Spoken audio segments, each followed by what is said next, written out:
बिस्मिल्लाहिर्रहमानिर्रहीम। अस्सलाम वालेकुम। I am Asad Raja, mathematics instructor, tutorial.pk। Chapter number 3, grade 10 mathematics, ratio and proportion. आइए इसको डिस्कस करते हैं। हम इस चैप्टर को दो हिस्सों में डिवाइड कर सकते हैं। जो पार्ट 1 होगा, इसके अंदर रेशियो, प्रोपोर्शन एंड वेरिएशन को हम डिस्कस करेंगे। जो पार्ट 2 है, इसके अंदर जो थ्योरम्स हैं प्रोपोर्शन के ऊपर, उनको हम स्टडी करेंगे। तो पहली जो चीज है हमारी वो है व्हाट इज रेशो। रेशो क्या होती है?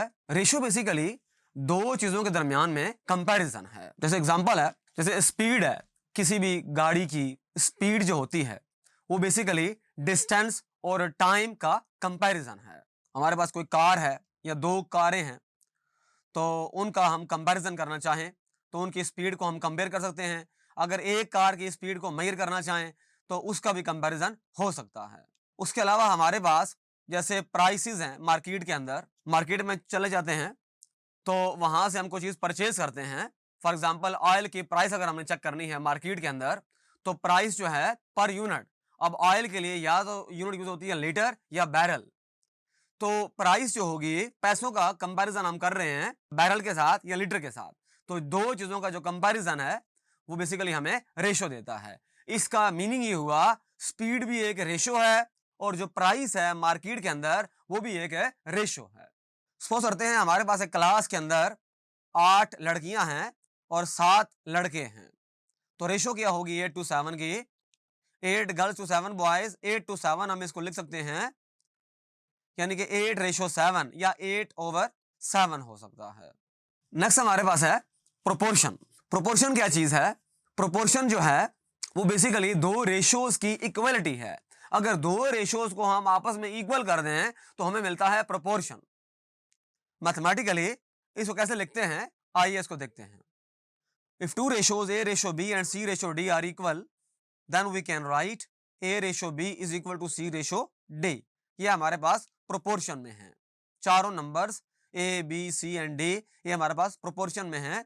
A और D जो है ये कहलाते हैं एक्सट्रीम्स। बाहर वाले जो पार्ट्स हैं A और D एक्सट्रीम्स, और जो अंदर वाले पार्ट्स हैं मीन्स। मैथमेटिकली कैसे लिखेंगे इसको? A ratio B proportion C ratio D।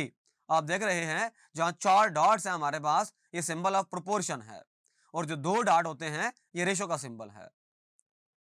और इसको इस तरह लिख सकते हैं हम, इसको A रेशो B इक्वल है C रेशो D। इक्वल का साइन आ जाएगा 4 डॉट्स की जगह पर। मजीद इसको लिखेंगे, रेशो को लिख सकते हैं A ओवर B और C रेशो D को लिखेंगे C ओवर D। तो क्रॉस मल्टीप्लाई कर दें, AD is equal to BC। यानी कि ये फार्मूला हमने माइंड में रखना है, product of extremes is equal to product of means, यानी कि AD is equal to BC। Grade 10 के अंदर हम 4 तरह के जो प्रोपोर्शंस हैं उनको डिस्कस करेंगे। जो पहला प्रोपोर्शन है वो है थर्ड प्रोपोर्शन, जो दूसरा है फोर्थ प्रोपोर्शन, जो तीसरा है मीन प्रोपोर्शन, जो चौथा है कंटिन्यूड प्रोपोर्शन। डायरेक्ट वेरिएशन क्या होती है? प्रैक्टिकल लाइफ में हम ये देखते हैं, अगर हमारे पास कोई ये क्वांटिटी है और कोई दूसरी क्वांटिटी है, अगर वो सेम टाइम के ऊपर दोनों बढ़ रही हैं या दोनों डिक्रीज कर रही हैं, सेम टाइम के ऊपर दोनों का एक जैसा बिहेवियर है, तो हम कहते हैं उनके दरमियान में डायरेक्ट वेरिएशन है। एक चीज अगर इंक्रीज कर रही है, दूसरी भी इंक्रीज कर रही है और आपस में कनेक्शन भी है, तो उनके दरमियान में डायरेक्ट वेरिएशन। अगर एक चीज डिक्रीज कर रही है, दूसरी भी डिक्रीज कर रही है, तो तब भी उनमें डायरेक्ट वेरिएशन। एग्जांपल देखते हैं जरा इसकी। इसको mathematically y proportional to x लिखेंगे। अगर एक क्वांटिटी हमारे पास y है, दूसरी हमारे पास x है, तो y is proportional to x। y is directly proportional to x, और इसको हम लिख सकते हैं, ये जो सिंबल है प्रोपोर्शनैलिटी की is the symbol of variation. y is equal to kx और y over x equal to k। k हमारे पास एक नॉन जीरो नंबर है जो एक कांस्टेंट कहलाता है, कांस्टेंट ऑफ वेरिएशन। एग्जांपल देखें जरा। जैसे कोई कार मूव कर रही है किसी रोड के ऊपर, अब उसकी स्पीड अगर बढ़ाएंगे तो जो फासला कवर होगा वो भी ज्यादा कवर होगा। अगर स्पीड कम कर देंगे तो जो फासला कवर होगा वो भी कम होगा। यानी कि स्पीड और डिस्टेंस इन दोनों के दरमियान में डायरेक्ट वेरिएशन है। एग्जाम्पल नंबर 2 है, जैसे अब जो रेडियस है सर्कल का और उसका जो सर्कमफ्रेंस है सर्कल का, उन दोनों में भी डायरेक्ट वेरिएशन है। अगर रेडियस छोटा होगा सर्कमफ्रेंस भी छोटा होगा, सर्कल भी छोटा होगा। अगर रेडियस बड़ा होगा सर्कमफ्रेंस भी बड़ा होगा और सर्कल भी बड़ा होगा। तो डायरेक्ट वेरिएशन या direct proportion between radius of the circle and circumference of the circle. Inverse variation बिल्कुल उसके अपोजिट है, डायरेक्ट वेरिएशन के अपोजिट है। अगर हमारे पास एक क्वांटिटी है, दूसरी क्वांटिटी है, अगर हम इस क्वांटिटी को बढ़ाते हैं लेकिन दूसरी कम हो जाती है, या इसको अगर कम करें दूसरी बढ़ जाती है, फिर क्या होगा? इनवर्स प्रोपोर्शन होगा। जैसे स्पीड कार की है, अब टाइम और स्पीड इन दोनों में इनवर्स वेरिएशन है। जैसे स्पीड अगर बढ़ा देंगे तो वही फासला कवर करने में टाइम थोड़ा लगेगा, लेकिन अगर स्पीड कम कर देंगे तो वही फासला कवर करने में टाइम ज्यादा लगेगा। स्पीड बढ़ गई, टाइम कम हो गया, स्पीड कम हो गई, टाइम बढ़ गया। Inverse variation. सेकंड जो एग्जांपल है, फॉर एग्जांपल हमने कोई काम करना है, हमने लेबर हायर करने हैं, लेबर लगाने हैं, कोई कंस्ट्रक्शन का हमारा काम है फॉर एग्जांपल। तो अगर हम लेबर की तादाद को बढ़ा देंगे तो काम जल्दी कवर होगा, यानी कि टाइम भी थोड़ा लगेगा। लेबर की तादाद बढ़ा दी, दिन जो है डेज, नंबर ऑफ डेज कम हो गए, लेकिन लेबर्स की तादाद कम कर देंगे तो नंबर ऑफ डेज जो है बढ़ जाएंगे। नेक्स्ट हमारे पास है जॉइंट वेरिएशन। जो जॉइंट वेरिएशन है वो बेसिकली मिक्सचर है डायरेक्ट वेरिएशन का और इनवर्स वेरिएशन का। जब हम दोनों को कंबाइन कर देंगे, डायरेक्ट वेरिएशन और इनवर्स वेरिएशन जो मिक्सअप करेंगे, कंबाइन करेंगे, तो हमें हासिल होगा जॉइंट वेरिएशन। एग्जांपल देखते हैं। ये इसकी मैथमेटिकल फॉर्म है।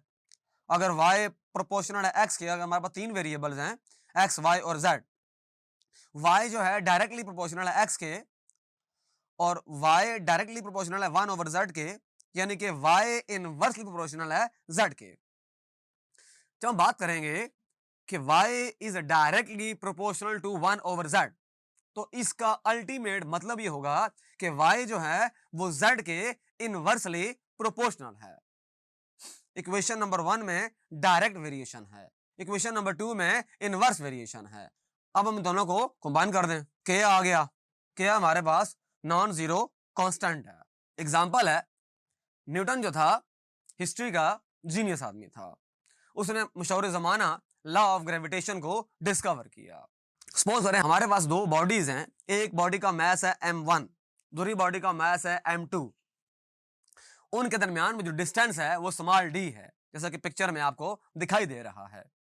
अब जो m1 है वो फोर्स लगाएगा m2 के ऊपर, m2 जो है वो फोर्स अप्लाई करेगा m1 के ऊपर, और वो जो फोर्स होगी वो मैसेस के प्रोडक्ट के डायरेक्टली प्रोपोर्शनल होगी, और वही जो फोर्स होगी वो जो डिस्टेंस है d उसके स्क्वायर के इनवर्सली प्रोपोर्शनल होगी।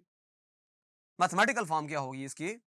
ये देखें, फोर्स जो है directly proportional to the product of m1 and m2, वही फोर्स जो है इनवर्सली प्रोपोर्शनल टू 1/d², यानी कि d स्क्वायर के।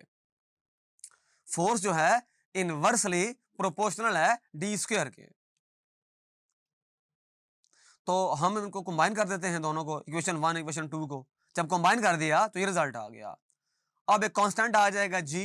नेक्स्ट हमारे पास है थ्योरम्स ऑफ प्रोपोर्शन। जो पहला थ्योरम है थ्योरम ऑफ इन्वर्टेंडो, इसमें दोनों चीजें हैं इन्वर्ट हो जाएंगी। जैसे a/b है, अगर इक्वल है c/d के, तो b/a इक्वल होगा d/c के। हमने a को a और b को उल्टा दिया, इंटरचेंज कर दिया, और c और d को इंटरचेंज कर दिया। इसको एक और तरीके से कैसे लिख सकते हैं, a/b is equal to c/d। तो उल्टा दें, इधर b/a कर दें, उधर भी उल्टा दें, d/c कर दें। नेक्स्ट है हमारे पास थ्योरम ऑफ अल्टरनेंडो।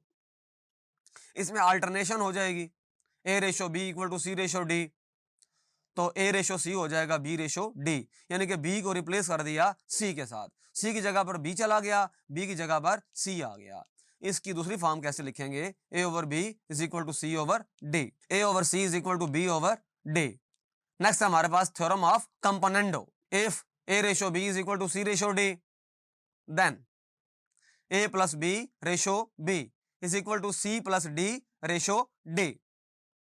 हमने A में B को इधर ऐड किया, उधर C में D को ऐड करना पड़ेगा। इसका एक और फॉर्म ये होगी कि अगर A को हम नहीं चेंज करते, हम B पे काम करते हैं, तो A प्लस B इक्वल हो जाएगा C प्लस D के। अल्टरनेटिव वे में कैसे लिखेंगे इसको? अगर A ओवर B इक्वल हो जाए C ओवर D के, तो A over A plus B equal to C over C plus D। और सेकंड पार्ट क्या होगा इसका? A plus B over B is equal to C plus D over D। पहले में जो हमने डिनोमिनेटर में चेंज किया, दूसरे में न्यूमरेटर में चेंज किया। Theorem of dividendo. A ratio B is equal to C ratio D, ये हो जाएगा A minus B ratio B is equal to C minus D ratio D। A ratio A minus B equal to C ratio C minus D। पहले A में subtraction की है, और तो C में से करनी पड़ी। अब यहां पर A माइनस B किया तो C minus D second place पर। इसकी जो सेकेंड फॉर्म बनेगी मैथमेटिकल, वो इस तरह से है। A minus B over B equal to C minus D over D, A over A minus B equal to C over C minus D। Theorem of componendo and dividendo. अब दोनों combine हो गए हैं। A ratio B is equal to C ratio D, A plus B ratio A minus B equal to C plus D ratio C minus D। A over B is equal to C over D, then A plus B over A minus B equal to C plus D over C minus D। आगे हमारे पास K method है। Mathematics में ये जो K method है, वो different तरह के जो अलजेब्राइक एक्सप्रेशंस हैं, उनको सिंपलीफाई करने के लिए इस्तेमाल होता है। K जो है वो कांस्टेंट ऑफ वेरिएशन होता है। Case 1, if A ratio B proportional to C ratio D, ये हमारे पास एक प्रोपोर्शन है, इसको हम लिख सकते हैं A over B is equal to C over D। तो अब जाहिर सी बात है, दोनों रेशोज इक्वल हैं।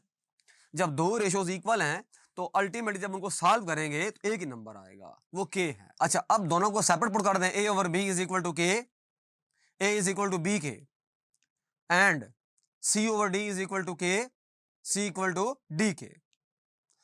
और जो केस 2 है, अब यहां पर तीन हमारे पास रेशोज आ गई हैं। A over B is equal to C over D is equal to E over F is equal to K, A over B is equal to K, A equal to B के, C over D is equal to K, C equal to D के, E over F is equal to K। Third ratio, क्योंकि तीनों का answer same है, इसलिए पहला भी K की इक्वल होगा, दूसरी रेशो भी K की इक्वल होगी, तीसरी रेशो भी K की इक्वल होगी, और जब सिंपलीफाई करेंगे E इक्वल टू FK हो जाएगा। मुझे पूरा यकीन है कि इस चैप्टर का जो ओवरव्यू है, जो रिव्यू है, जो कोर चीजें हैं, जो कोर कॉन्सेप्ट्स हैं, वो आपको अच्छे अंदाज में समझ आ गए हैं। मेरा नाम असद राजा है, मैं मैथमेटिक्स इंस्ट्रक्टर हूं tutoria.pk में। Thank you.